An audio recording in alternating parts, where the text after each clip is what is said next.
चला आता आपण सांबार बनवू. सांबार बनवण्यासाठी मी ही डाळ घेतलेली आहे. डाळ आपण जी शिजवली ती घेतलेली आहे. आणि आता आपण हा कुकर ठेवलेला आहे, त्याच्यामध्ये आपल्याला तेल टाकायचं.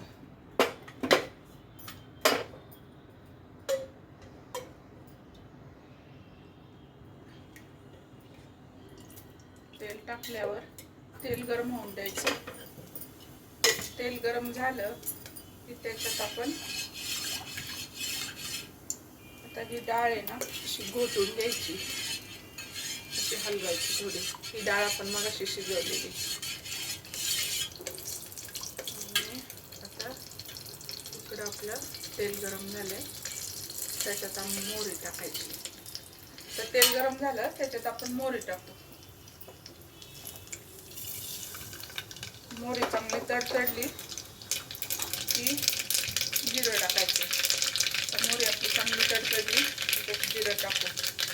जिरं टाकल्यावर गॅस कमी करायचा आणि त्याच्यात आपण हे 1 चमचा, तुम्हाला जेवढं तिखट खायचं, मी 1 चमचा टाकते. 1 चमचा मिरची पावडर टाकली. कढीपत्ता टाकला की मग ही आपली डाळ जी आपण शिजवून टाकायची.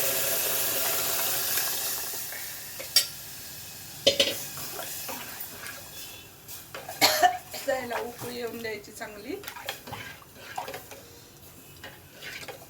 याला उकळी आली की मग आपण सांबार मसाला टाकायचा. त्याला आपण उकळी येऊन देऊ. आता याच्यात मीठ बरोबर आहे का आपण बघू. थोडंसं पिऊन बघायचं, मग आपल्याला कळतं. तर याच्यात मी थोडं पिऊन बघितलं, याच्यात मला मीठ कमी वाटलं म्हणून मी अजून थोडंसं मीठ टाकते.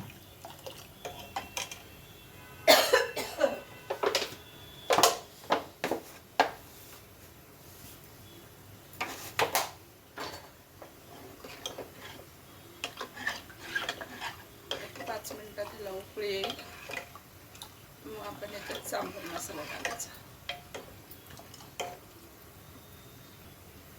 आता आपण ह्याच्यात ही चिंच जी मिक्स करून घेऊ आणि हे चिंचचं पाणी अशी मिक्स करून गाळून आपण ह्याच्यात टाकू डाळीमध्ये. आता आपण हे चिंचेचं पाणी केलेलं, आपण चिंच भिजत घातली ती, ते पाणी याच्यामध्ये टाकून घेऊ.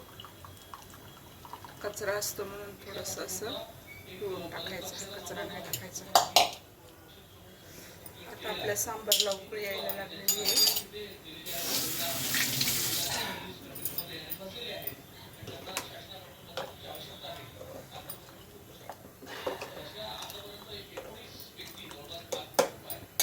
आता याच्यात आपण थोडीशी कोथिंबीर पण टाकणार आहे. आता उकळी आली आपल्या सांबारला, आपण त्याच्यात आता कोथिंबीर टाकायची.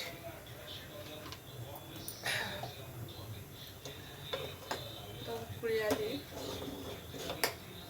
आता आपण त्याच्यात सांबार मसाला टाकू. आता 1 चमचा सांबार मसाला टाकायचा. मग 1 चमचा सांबार मसाला टाकायचा, हलवायचं. गिठळी नाही होऊन द्यायची सांबार मसाल्याची.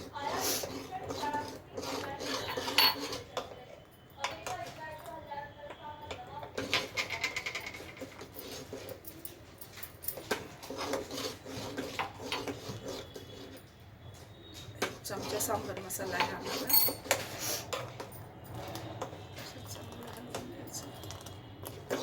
कसं वाटतंय तुम्हाला? याचा कलर छान वाटतो ना कलर?